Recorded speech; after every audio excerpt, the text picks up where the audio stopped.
was a big story in ACT. If you look at the month-to-month movement, we had a negative 0.6% change in the inflation rate from April to May, and all of this was made up by the transport category, which in this case was basically food prices. Since April, taxi operators were only allowed 70% capacity, while the president bumped that up to 100% last week. With increased fuel demand and rising oil prices, inflation could start picking up again. The May CPI showed food and non-alcoholic beverages increased by 4.4% year-on-year. Administered costs, electricity in particular, has become more expensive for South Africans.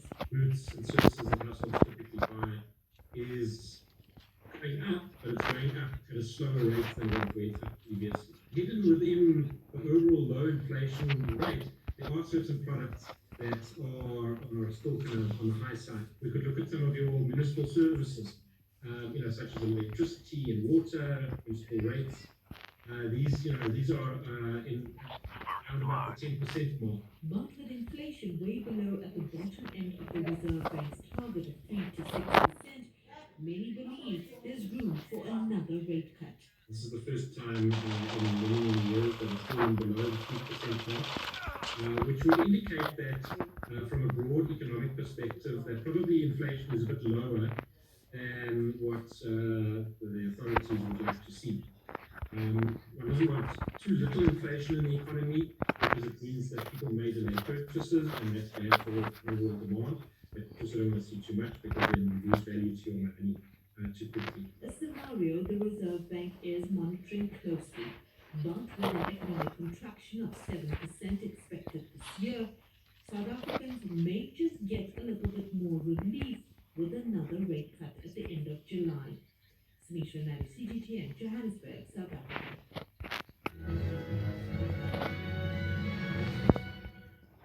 Let's now turn our attention to today's corporate headlines. Global commodities firm Glencore, Zambia's subsidiary, called Mopani Copper Mines, has said that the country's mines ministry rejected its proposal to suspend operations. Now, the company is threatened by low copper prices and disruptions caused by the coronavirus crisis. Mopani says it will appeal against the decision and will continue mining operations pending the outcome of the appeals process. Meanwhile, Invest in Africa, an NGO that accelerates the growth of small and medium-sized enterprises in Africa, says it is partnering with the Mastercard Foundation to launch a program that will help support more than 8,000 micro, small, and medium-sized enterprises in Eastern and Western Africa. Now, the Business Advisory and Support Program has made a commitment of $1.69 million to restore local economies by generating work opportunities for Africa's youth amidst the pandemic. And Twitter is investigating a massive hack in which high-profile users, ranging from Elon Musk to Joe Biden, had their accounts hijacked by scammers. The social network believes these scammers targeted its employees to gain access to internal systems. A total of 12.58 Bitcoin, worth almost $116,000, was sent to email addresses mentioned in the fraudulent tweets, and that's according to blockchain.com. Now, the fake post said that people had 30 minutes to send $1,000 in Bitcoin to receive twice as much in return. And British Airways, the world's largest operator of Boeing 747s, has announced that it will retire its entire jumbo jet fleet with immediate effect after the pandemic sent air travel into freefall. Now, BA had been planning to retire the aircraft in 2024, but with passenger numbers decimated this year, and of course forecasts that it will be years before they recover, the airline said it wasn't likely its 747s will ever operate commercially for it again. Let's look at our corporate headlines.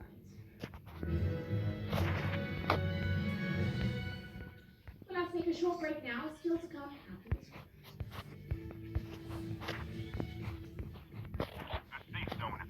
The World Bank calls on Uganda to scrap its social media tax. And Nigeria's real estate sector reels from the effects of the pandemic. The world economy, as we know, is about to change. Global Business Report reports highlight emerging markets, developing countries, and dynamic sectors worldwide. We feature top analysts and newsmakers to provide perspectives on every facet of business. From an on-the-ground perspective, we provide you with balanced and objective assessments. Fast, sharp, and insightful. Global business. Only on CGTN. Africa is at the nexus of enterprise, and global business will tell you why it matters. Investment projects to multi-billion-dollar mergers and acquisitions. Africa today collects just in time revenues from taxes alone, $545 billion. If you take 10% of that, and if you donate to the energy sector, well, then what? All this on Global Business, weekdays at this time on CGTN.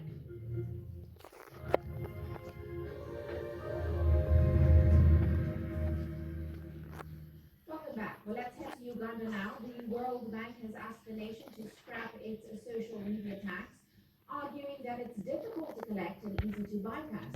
The East African nation imposed the tax in 2018 in order to help curb online abuse and raise income for the government. The tax has instead reduced the proportion of internet users and widened the digital and income inequality in the country. CGTN's Isabel Australia has more details. Ugandan traders are throwing away produce and going bad because they can't sell all of it on time. Campaigners say online marketing could have helped the vendors sell their produce much faster, but due to a social media tax, they would need to pay 5 cents every day to access online networks. They say that's too costly for their business. COVID-19 has taught us that it is really imperative that we find a way to be able to communicate, to be able to move products, and this is really a crucial aspect that can be used. Whether you are a simple farmer with pineapples in central Uganda, you need to be able to send a WhatsApp message to the dealer to say, okay, now I have the pineapples, please come and pick them up. The World Bank argues the tax is reducing the proportion of internet users and widening digital inequality. A report by e-commerce retail group Jumia found that last year there was a 15% drop in internet users after the introduction of the social media tax. There is also concern that the tax is curtailing innovation. We are really reaching that point where a young individual in Uganda who is very creative, who is very smart, has no access to either information, but at the same time cannot explore their mind and be able to leverage all the available tools that are available on the internet and on social media. President Yoweri Museveni said the tax would help stop online gossip and raise revenue for the government. But only 17% of the tax revenue collection was achieved in the financial year ending 2019. Opposition politicians in Uganda say Mr. Museveni's intention was to silence his critics. That's the mistake that Mr. Museveni did. He thought that by introducing the tax, there would be fewer people because it's expensive to access social media. But Ugandans are desirous for change. They're hungry for change. So those that are able to pay, they will pay. They will do everything they can because that's the platform that they have to air out their freedom. The government has ignored requests from rights groups to suspend the tax during the coronavirus pandemic. The World Bank says the tax undermines efforts to promote public health and safety campaigns to reach a wider audience. Uganda's finance ministry says the tax is going nowhere. However, the government is reviewing the matter and will come out with recommendations on how best it will implement the tax in future. Isabel Nakiria, CGTN Kampala, Uganda. The revived flight will arrive. Now, Egypt had reopened its airspace and hotels for travelers since the beginning of this month. Their aim, of course, is to revive the aviation and tourism sectors, which have been shattered by the coronavirus epidemic. Well, CGTN's Yasser Akin has. It's been a long time coming. The resumption of flights is a welcome development for the tourism and aviation sectors. But the reopening comes with stringent safety measures in all airports due to the coronavirus. The Minister of Aviation has been present for a final review of the reopening process. Where we have placed the markets in the airports, ensures at least 2 meters of social distancing between the passengers. We have also installed thermal cameras everywhere. They can spot people who are not wearing masks and can measure their temperatures. If a passenger's temperature is too high, it gives off an alarm so that officials can deal with the case. We also sanitize all luggage before the passengers collect them, as well as sanitizing the entire airport. And there are disinfectants everywhere for public use.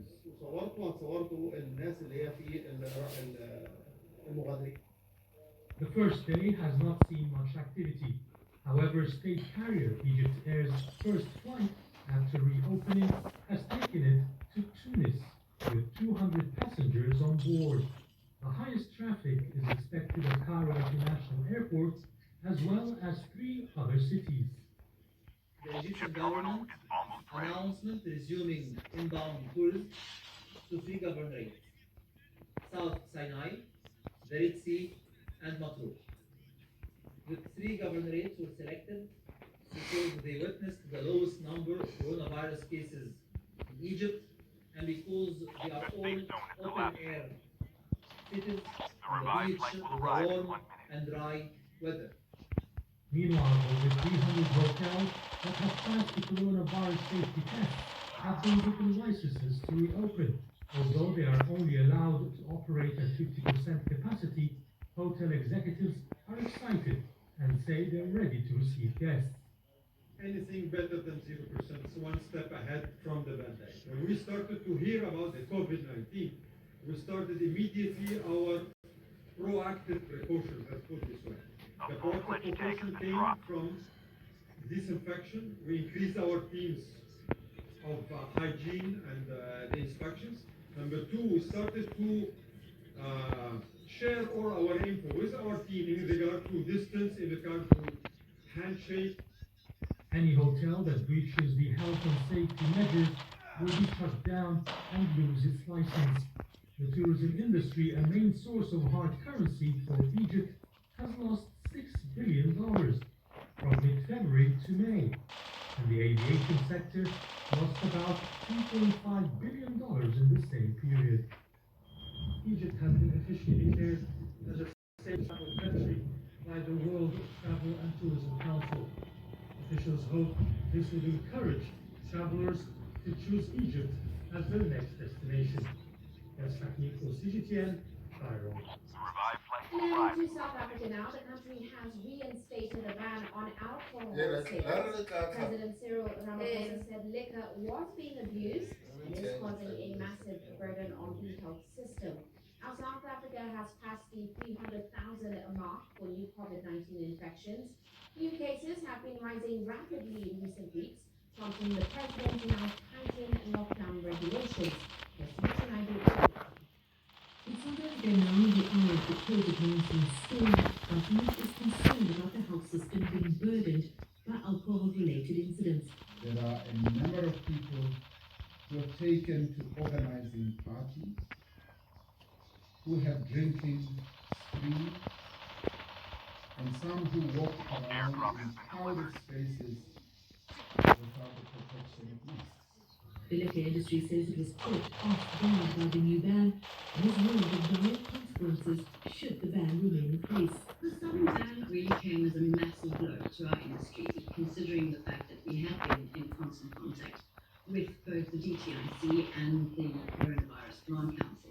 We are soon to return to the President to let him know our views of this decision, to express our views around this decision. We are given you the deadline of the 21st of July to the website to someone to denounce the decision that we have represented. The South African liquor industry employs almost 1 million people. So the initial part of the ban was implemented at the end of March.